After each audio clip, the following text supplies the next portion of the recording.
Amados irmãos e irmãs, bom dia. Seguindo aí a nossa caminhada com a igreja, chegamos hoje à terça-feira dessa 34ª última semana do tempo comum e do ano litúrgico de 2023. Semana em que a solenidade de Cristo Rei nos colocou cara a cara com o juízo final e as possibilidades de pertencermos ao grupo das ovelhas ou dos cabritos, estando à direita ou à esquerda, ganhando o reino preparado desde a criação do mundo por Deus, ou o reino preparado pelo diabo para os seus anjos, é a grande tônica da semana.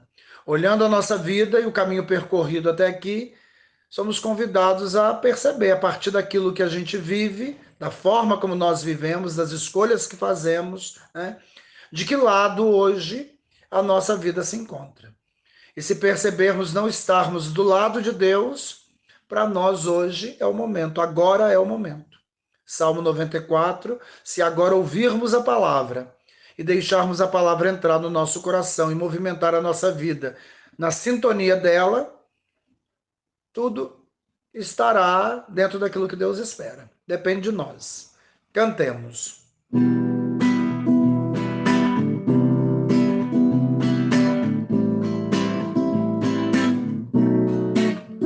Pra que tanta pressa de chegar a nenhum lugar se não se tem convicção pra acreditar que quem espera vê além? Pra que tanto medo de perder? A gente só perde o que não tem. O que é eterno vem de Deus e o que vem de Deus ninguém detém. Deus é o ponto de partida e onde vamos ficar. Pobreza ou fartura, dele tudo virá. Princípio e fim da vida, ele tudo dá. Deus é o ponto de partida e onde vamos ficar. Pobreza ou fartura, dele tudo virá. Princípio e fim da vida, ele tudo dá. Pra que tanto medo de sofrer? A semente morre pra nascer. Só Deus mensura a sua dor e multiplica em amor. Pra que a vergonha de chorar? É só o princípio do crescer. Quem ama essa marca de criança simplesmente aprende a viver. Deus é o ponto de partida e onde vamos ficar. Pobreza ou fartura, dele tudo virá. Princípio e fim da vida, ele tudo dá. Deus é o ponto de partida e onde vamos ficar. Pobreza ou fartura, dele tudo virá. Princípio e fim da vida, ele tudo dá e tudo pode. Tudo dá e tudo pode. Tudo dá e tudo pode tirar. Tudo dá e tudo pode. Tudo dá e tudo pode. Tudo dá e tudo pode tirar.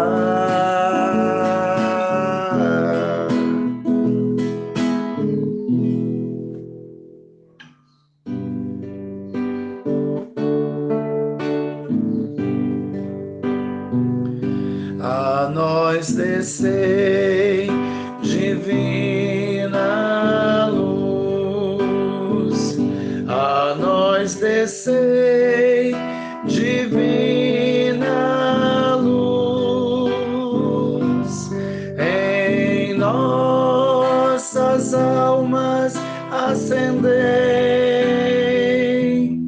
o amor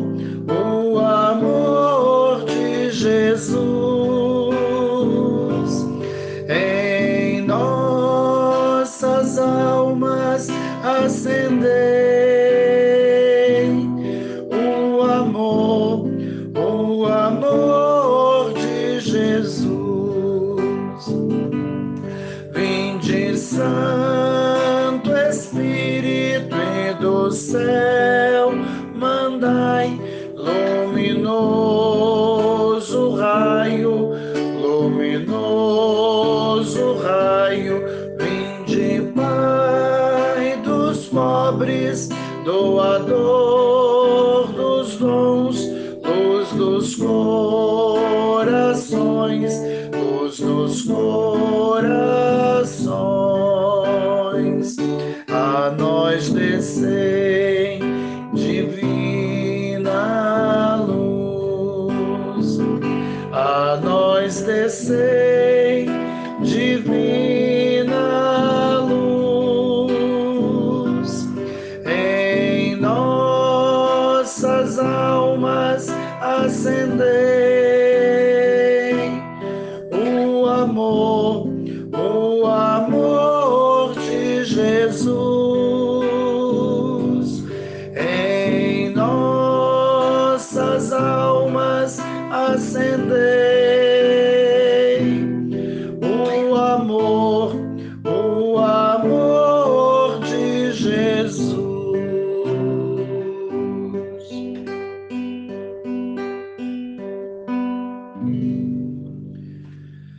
Queridos irmãos e irmãs, com alegria seguimos aí a nossa caminhada com a igreja, chegando hoje essa terça-feira da 34ª semana do Tempo Comum, a última semana do ano e também do Tempo Comum, marcada pela solenidade de nosso Senhor Jesus Cristo, Rei do Universo. Ponto alto para onde todo o caminho feito ao longo do ano e do Tempo Comum foi nos levando.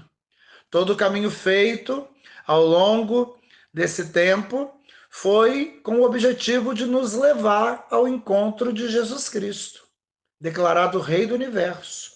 E ali diante dele, podermos, depois de um caminho feito, olhando, observando, escutando, compreendendo tudo que ele é e tudo que ele faz, que a gente pudesse, na solenidade de nosso Senhor Jesus Cristo, Rei do Universo, declarar se estamos ou não estamos dispostos a ser súditos desse Rei, servos desse Senhor, sabendo que isso não pode ser um compromisso só de boca, que a gente proclame com a boca, mas ele tem de ser confirmado a cada dia com a vida, levada, vivida, de acordo com a sua vontade. Vontade essa que ao longo do caminho, né, desse tempo comum, dessas 33 semanas já vividas, a palavra foi colocando para nós. Um caminho que de fato não é fácil, porque trilhado nesse mundo que se opõe a Deus, mas possível. Na medida em que a gente vai se integrando à vontade desse Deus, se colocando à disposição dele e permitindo que a sua palavra, entrando pelos nossos ouvidos, caindo no nosso coração, movimente a nossa vida no caminho que ela aponta, é possível. Porque esse Deus vai caminhando conosco e fazendo com que cada um de nós se saia mais do que vencedor diante de toda e qualquer batalha. Que a gente consiga transpor todo e qualquer obstáculo que o mundo coloque, solucione toda e qualquer situação complexa que o mundo nos apresente. Agora, se a nossa fé ainda está naquela imaturidade de ser uma fé muito mais falada do que vivida, né? Se a vida vai na contramão daquilo que a fé proclamada diz, nós vamos nos afastando de Deus. Não é Deus que se afasta de nós. Deus continua ali. Mas quando nós pegamos o caminho contrário ao que ele propõe, a gente não se encontra com ele, é fato, né? Existem dois caminhos. Um liderado pelo adversário de Deus, o diabo, que vai afastando a gente de Deus. E um outro liderado e proposto por esse mesmo Deus. Só é possível estar com ele se nós estivermos no caminho que ele propõe, né? A gente vai no caminho do adversário de Deus e depois fica reclamando que Deus não ouviu, que Deus não viu, que Deus não atendeu, que Deus não sei o quê. Enfim, os lamentos que a gente faz. Mas a pergunta é, será que nós estamos colocando a nossa vida nessa direção que Deus aponta, trilhando esse caminho que Deus propõe, né? Ou foi a gente que se afastou por qualquer motivo, porque seduzidos pelo mundo, porque enganados pelo mundo, porque começamos a achar na ilusão que o mundo propõe que o mundo é melhor. Então não dá, porque o caminho feito até agora foi nos mostrando que Deus e o mundo são contrários. Um vai para a direita, outro para a esquerda, então eles não se encontram nunca. Um sobe, outro desce, não tem como se encontrar. Um diz sim, outro diz não. Como conciliar, né? Essas contradições? Não é possível. É por isso que o caminho feito foi um caminho de convite. para sermos santos e perfeitos como Deus é santo e perfeito, de nos deixarmos envolver por esse Deus, de fazermos a cada dia e refazermos a cada instante a experiência verdadeira com Ele, para que a gente possa, né, compreendê-lo plenamente, verdadeiramente, sem equívocos, porque uma compreensão equivocada de Deus gera comportamentos equivocados, que no final, né, não vai funcionar. Então é tudo isso que a gente foi fazendo. E nessa última semana, marcada por essa solenidade de Jesus Cristo, declarado Rei do Universo, a palavra veio ao nosso encontro coroando todo esse caminho e confirmando que o segmento a esse Jesus é uma questão de prática, não é só de intenção, né? Não basta boa intenção, como o próprio mundo diz, né? De boa intenção, o inferno está cheio, o que eu custo acreditar, mas é o ditado, né? Então, só boa intenção não basta, é isso que o ditado quer dizer. Eu posso ter muita boa intenção na cabeça, no coração, mas se essa boa intenção não se transformar em ação concreta, boa intenção não modifica nada. E o crente está no mundo para modificar o mundo, transformar o mundo, fazer com que o mundo dominado pelo mal vá se aproximando do bem, que o mundo, né, que foi tomado de assalto pelo adversário, seja retirado das mãos do adversário e devolvido àquele que é o seu dono verdadeiro, que é Deus. Esse é o desafio do crente, né, que vai deixando atrás de si pela experiência que faz de céu e vai se permitindo, né, se reconhecendo como cidadão do céu, que ele vai construindo o céu por onde ele passa. Aquele que diz que é crente, mas com as suas ações aumenta o poder do inferno, não dá, né, gente? Não dá. Então é sinal que a sua vida está aderente ao adversário, não é Deus, né? Então é preciso, como nos lembrou Ezequiel domingo 34, que nós assumamos essa postura do bom pastor, não o falso pastor, que explorou o rebanho, que dispersou o rebanho quando ficou fraco, doente, né? Envelhecido. Não. O bom pastor vai atrás, traz de volta a que está perdida, em faixa de perna quebrada, cuida daquela que está doente. E não deixa de cuidar daquela que continua no redil, forte e vigorosa. É assim que Deus é. É assim que Javé se propõe, se apresenta ao povo no exílio da Babilônia. E é assim que nós, que cremos nesse Deus, devemos ser. E a pergunta que ficou, já em Ezequiel, é o que a gente está fazendo? Quantas ovelhas ao longo desse ano a gente trouxe de volta para o redil? Quantas de perna quebrada a gente fachou? Quantas doentes a gente cuidou? É disso que se trata. É a ação que concreta, que revela concretamente a nossa fé. É o que a gente faz. No Sermão da Montanha, Jesus falou: vocês são a luz do mundo, deixe brilhar a luz de Deus que está em vocês, para que os homens vejam as vossas boas obras. E quando os homens virem as boas obras que vocês fazem, os homens darão graças a Deus, o Pai que está no céu. É a partir do que a gente faz. Por isso o Evangelho, Mateus 25, 31, 46, a última parábola do capítulo 25, depois das jovens prudentes e imprudentes, o 32º domingo, depois dos talentos, o 33º, concluímos o discurso escatológico de Jesus com a parábola do juízo final. E qual é o critério para que o juízo final aconteça para cada um de nós? O que a gente fez ou o que a gente não fez, né? Não tem quantas missas a gente foi, quantas comunhões a gente recebeu, quantos textos a gente rezou, quantas ladainhas, quantas novenas fizemos. Tudo isso é muito importante. Mas se tudo isso não fizer a gente desembocar numa ação concreta de amor a Deus, revelado no amor ao próximo, tudo isso perde o sentido. Você está entendendo? Ah, então o padre está dizendo que não precisa mais da missa? Claro que precisa. Não precisa mais comungar? Precisa, é importantíssimo. Faz parte do caminho. A gente faz tudo isso para a gente se fortalecer, porque o combate é bravo, né? O trem é louco, como diz o povo. Então a gente tem que estar fortalecido. E aí onde a gente se fortalece? Na oração, na comunhão, na vida comunitária, né? Na oração pessoal, nas devoções que temos, tudo isso alimenta e fortalece a nossa fé. Mas, para provar que tudo isso foi coerente, está coerente com aquilo que Deus espera, a gente tem que sair de cada momento desse. Eu vou à missa, volto da missa, eu comungo, volto, eu rezo, volto, eu faço a ladainha, volto, eu rezo o terço, volto, eu faço a minha devoção, a minha novena. volto para a vida. Quando eu volto para a vida, depois de ter passado por essas experiências, eu volto para a vida mais fortalecido em Deus, para viver a sua vontade, para praticar.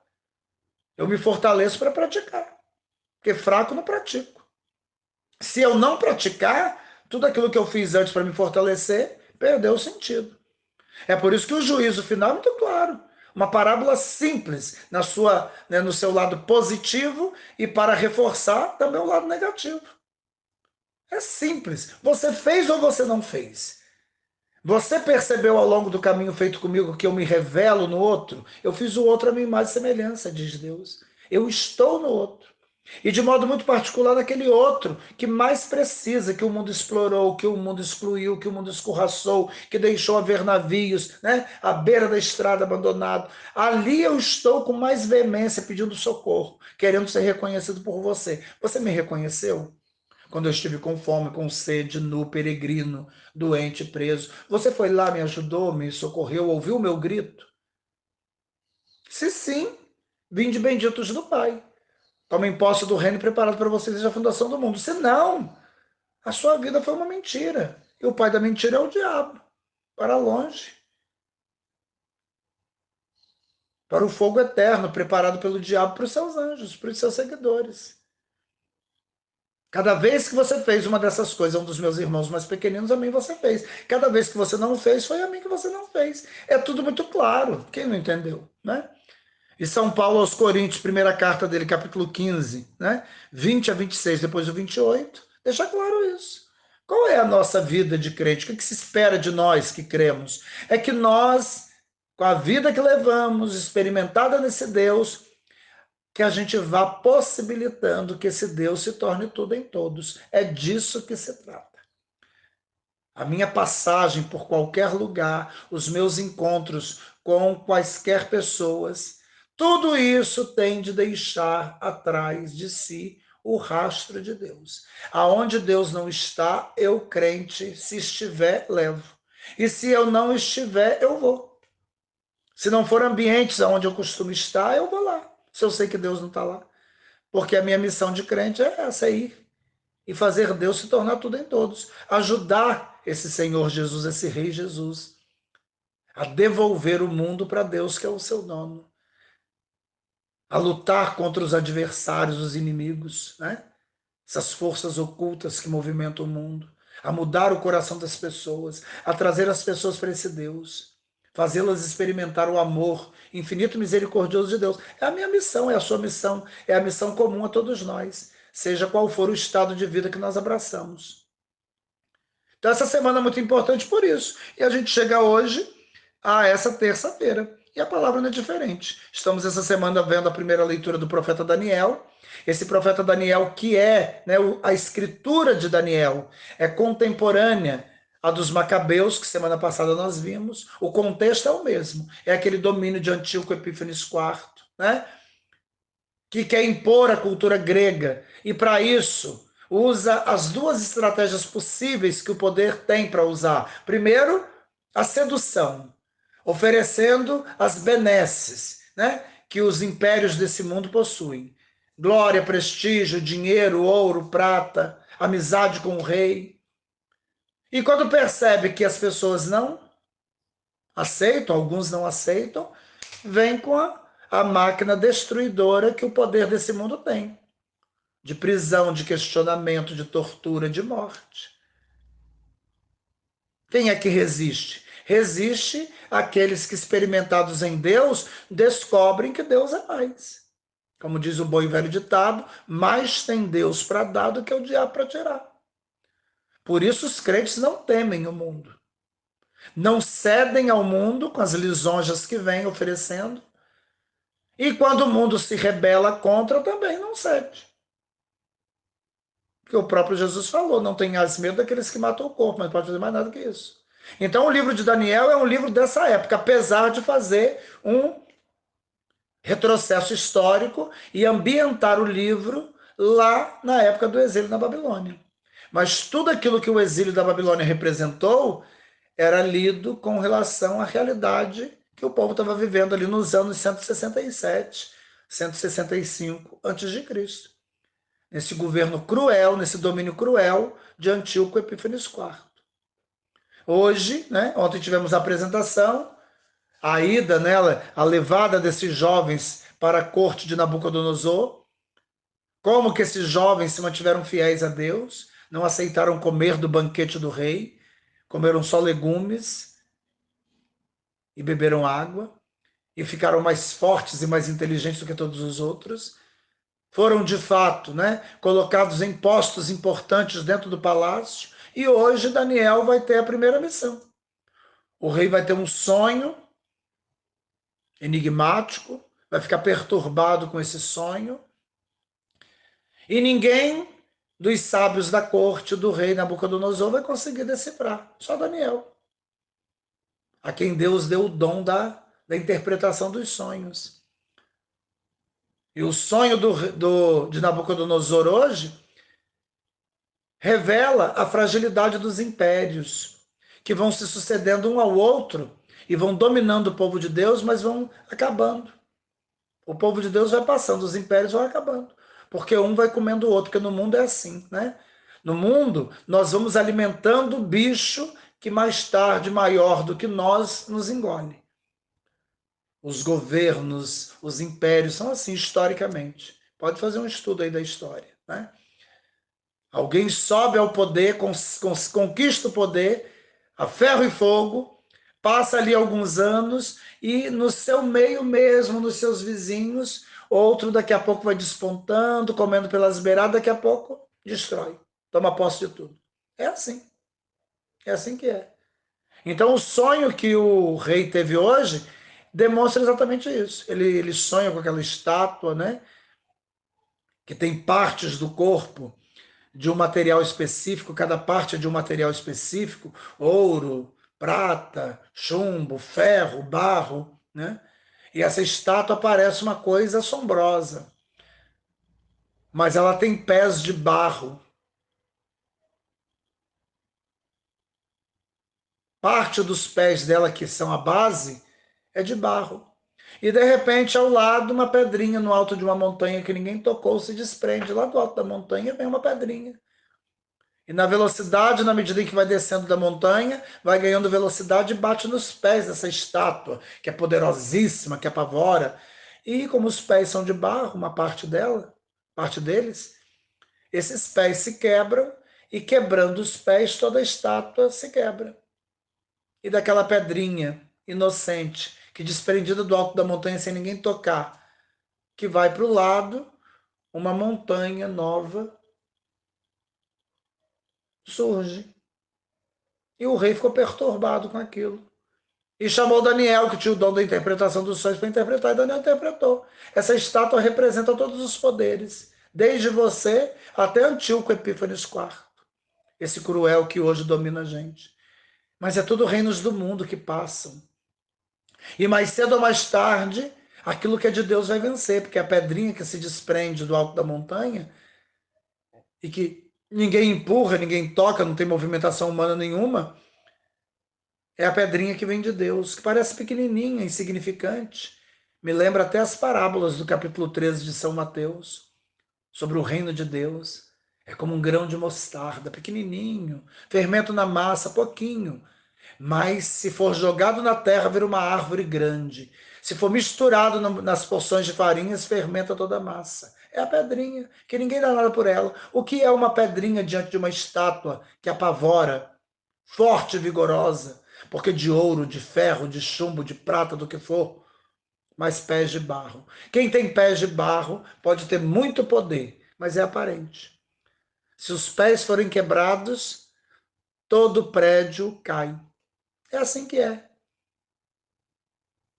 E Daniel, quando interpreta esse sonho, dá ânimo para a sua comunidade que está ali perseguida, achando que tudo acabou. Não, não acabou, Deus é mais. Deus sorrateiramente, aparentemente frágil, com o seu poder derrota os reinos do mundo. E só a fé é capaz de fazer a gente ver isso. Quem não tem fé para no poder da estátua e no pavor que a estátua produz. A pedrinha, que é uma pedrinha, Sem o olhar da fé, uma pedrinha é só uma pedrinha. O que pode uma pedrinha com a estátua tão grande? Essa estátua poderia transformar essa pedrinha em pó. Não, meu filho. Quem faz o processo é a pedrinha de transformar em pó essa estátua que aparentemente tem muito poder. Aparentemente tem muito poder. Então, é uma leitura que anima, né, os crentes e faz com que os crentes continuem acreditando que Deus parece frágil, parece perder a batalha, mas o poder de Deus está para além do poder dessa estátua e de todos aqueles que compõem ou compuseram essa estátua. Os reinos do mundo passam. Aliás, é o que veremos no Evangelho de hoje, né? Então, diz a leitura hoje de Daniel 2, 31 a 45. Naqueles dias, disse Daniel a Nabucodonosor: Tu, ó rei, olhavas e pareceu-te ver uma estátua grande, ao sonho, né? Que Nabucodonosor tem. Muito alta, erguida à tua frente, de aspecto aterrador, olha aí. A cabeça da estátua era de ouro fino, peito e braços eram de prata, ventre e coxas de bronze, sendo as pernas de ferro, e os pés, parte de ferro e parte de barro. Deu ruim. Primeiro que barro e ferro não tem liga. Não dão liga. Estavas olhando quando uma pedra, sem ser empurrada por ninguém, se desprendeu de algum lugar e veio bater na estátua, exatamente na parte mais frágil, em seus pés de ferro e barro, fazendo-os em pedaços. Então, a um só tempo, despedaçaram-se ferro, barro, bronze, prata e ouro, tudo. Tudo ficando como a palha miúda das eiras no verão, que o vento varre sem deixar vestígios. Foi a pedrinha que transformou em pó a estátua poderosa. Mas a pedra que atingira a estátua transformou-se num grande monte e encheu toda a terra. Olha aí. Este foi o sonho. Vou dar também interpretação ao rei em tua presença. E aí Daniel começa a dizer: Tu és um grande rei, e o Deus do céu te deu a realeza, o poder, a autoridade e a glória. Ele entregou em tuas mãos os filhos dos homens, os animais do campo e as aves do céu, onde quer que habitem, e te constituiu o Senhor de todos eles. Mas foi Deus quem te constituiu. Então Deus é mais do que você. Não queira ocupar o lugar de Deus, esse foi o problema. Tu és a cabeça de ouro. Depois de ti surgirá outro reino que é inferior ao teu, e ainda um terceiro que será de bronze e dominará toda a terra. O quarto reino será forte como ferro, e assim como o ferro, tudo esmaga e domina. Do mesmo modo, à semelhança do ferro, ele esmagará e destruirá todos aqueles reinos. É Antíoco Epífano IV, que destrói tudo. Viste os pés e dedos dos pés, parte de barro e parte de ferro, porque o reino será dividido. Terá a força do ferro, conforme viste o ferro misturado com o barro cozido. Viste também que os dedos dos pés eram parte de ferro e parte de barro, porque o reino em parte será sólido e em parte quebradiço.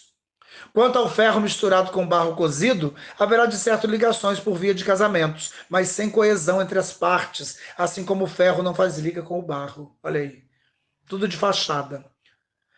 No tempo desses reinos, o Deus do céu suscitará um reino que nunca será destruído, um reino que não passará a outro povo. Antes esmagará e aniquilará todos esses reinos. Olha a carta de São Paulo aos Coríntios domingo. Jesus é essa pedra que veio para submeter todas as coisas, e quando tudo estiver submetido, ele vai entregar o reino ao Pai do céu. E ele permanecerá para sempre. Quanto à pedra, que sem ser tocada por mãos, se desprendeu do monte e despedaçou o barro cozido, o ferro, o bronze, a prata e o ouro, o grande Deus faz saber ao rei o que acontecerá depois, no futuro. O sonho é verdadeiro e sua interpretação fiel. Daniel 2, leitura que ouvimos, 31 a 45, é respondida pelo Salmo, que continua no trecho de Daniel, capítulo 3. Louvai-o e exaltai-o pelos séculos sem fim. Obras do Senhor, bendizei o Senhor, louvai e exaltai pelos séculos sem fim. Céus do Senhor, bendizei o Senhor. Anjos do Senhor, bendizei o Senhor. Águas do alto céu, bendizei o Senhor. Potências do Senhor, bendizei o Senhor. Tudo é dele. Ele entregou em nossas mãos, não para que nós queiramos ser mais do que ele, mas para que o reconheçamos Senhor de tudo e nos coloquemos à sua disposição para administrar aquilo que pertence a ele. É disso que se trata. O evangelho de hoje, né? Lucas 21, 5 a 11, mais um pedaço do discurso escatológico de Jesus no evangelho de Lucas. quando Jesus vai falar, a partir da percepção que ele tem daqueles que estão ali contemplando o templo, se encantando com a beleza do templo, com os enfeites que o templo traz, né? As pedras, tudo que o templo oferece, e achando que aquilo dali é eterno. E Jesus vai intervir e fala, estão olhando isso aí, achando bonito, isso aí tudo vai passar. Não vai ficar pedra sobre pedra. Tudo que é próprio do mundo não permanece para sempre, inclusive o templo. Então está na hora de começar a olhar o provisório e fixar a atenção naquilo que é permanente. Olhar o mundo, que é a figura que passa, e fixar o olhar naquilo que não passa, né? A igreja reza na liturgia dizendo que nós, os crentes, devemos aprender a caminhar entre as coisas que passam, abraçando somente, tão somente aquelas que não passam. E é o alerta que Jesus faz hoje no Evangelho, como ele vem fazendo ao longo dessas últimas semanas, sobretudo essas últimas 3 semanas. Então, diz São Lucas hoje. Naquele tempo, algumas pessoas comentavam a respeito do templo, que era enfeitado com belas pedras e com ofertas votivas. Bonito. Cuidado para não se deixar seduzir pela beleza do mundo, ou daquilo que está no mundo, porque a figura do mundo passa, e a beleza do mundo é frágil. Lembra da mulher dos provérbios, domingo retrasado? Ela entendeu que a beleza do mundo é passageira. Jesus disse, vós admirais estas coisas? Dias virão que não ficará pedra sobre pedra, tudo será destruído. Mas eles perguntaram, mestre, quando acontecerá isso? Sempre essa curiosidade, né? Vai acontecer. Quando? A hora que tiver de acontecer. Fique atento, esperto. O discurso escatológico de Jesus não é para apavorar nem para amedrontar, é para nos deixar vigilantes, dando a certeza a nós que a figura desse mundo passa. E se nós estivermos vivendo a nossa vida em sintonia com a figura do mundo que passa, que é ilusória, que é fugaz, quando a figura do mundo passar, passaremos juntos. É isso que Jesus não quer, por isso alerta. Mas eles perguntaram, mestre, quando acontecerá isto? E qual vai ser o sinal de que essas coisas estão para acontecer? Jesus respondeu, cuidado para não ser desenganados, porque muitos virão em meu nome dizendo, sou eu. Cuidado. E ainda o tempo está próximo, não sigais essa gente. Quando ouvirdes falar de guerras e revoluções, não fiqueis apavorados, né? A gente ouve, né? Toda hora que tem uma catástrofe no mundo, todo mundo fica aí, o mundo está para acabar. Será? Pode ser que sim, pode ser que não. O que importa é você tomar cuidado com a sua vida. Independentemente, estar em sintonia com esse Deus, que promete a você uma eternidade junto dele. E que se você acreditar de fato, você vai se adequar àquilo que ele pede. É isso que importa. É preciso que essas coisas aconteçam primeiro, mas não será logo o fim. Então engana-se quem fica aí a partir das catástrofes que acontecem. Agora é o fim. Que fim? Quem é você? Quem deu a você o poder de determinar? Se o fim é agora ou daqui a pouco, ninguém sabe. E Jesus continuou.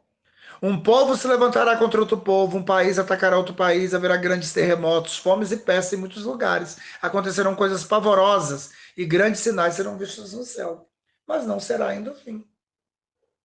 Quanto ao fim, só Deus, o Pai, sabe. E aquele a quem o Pai quiser revelar, de acordo com Mateus 24:36.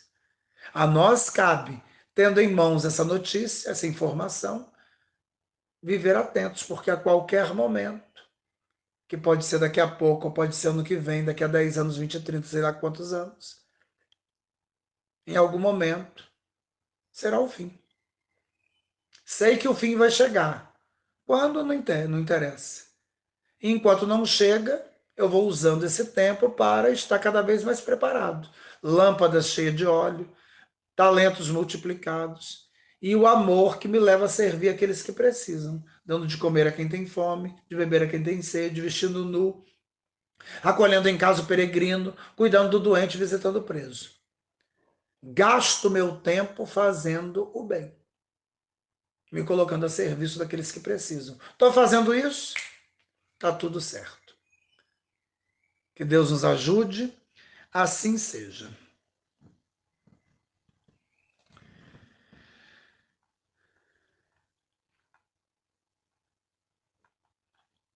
Cantemos. O meu lugar é o céu, é lá que eu quero morar. O meu lugar é o céu, é lá que eu quero morar. O meu lugar é o céu, é lá que eu quero morar. O meu lugar é o céu, é lá que eu quero morar. Eu sei, não vale a pena tanta grana, poder, fama, pois isso tudo aqui vou deixar. E sei que lá no céu só chega aquele que na terra seus bens soube compartilhar. Por isso todo dia, dia a dia, cada hora, eu sei com Deus eu posso contar. E a cada passo certo que eu der aqui na terra, mais perto dele eu vou ficar. O meu lugar é o céu, é lá que eu quero morar. O meu lugar é o céu, é lá que eu quero morar. O meu lugar é o céu, é lá que eu quero morar. O meu lugar é o céu, é lá que eu quero morar.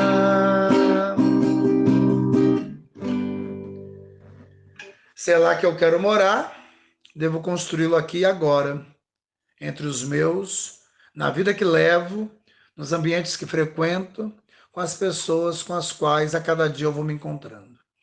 O Senhor esteja convosco, Ele está no meio de nós. Estendei, Senhor, sobre os vossos fiéis a vossa mão protetora, para que vos busquem de todo o coração e mereçam conseguir o que vos pedem. Por Cristo nosso Senhor. Amém. Abençoe-vos Deus Todo-Poderoso, Pai e Filho e Espírito Santo. Amém. Que a alegria do Senhor seja sempre a vossa força. Fiquem em paz, depois em paz saiam para o cumprimento da missão que no dia de hoje Deus pensou para cada um. Assim seja. É isso aí, um excelente dia para todos, que Deus abençoe cada um. E até amanhã, se Deus quiser.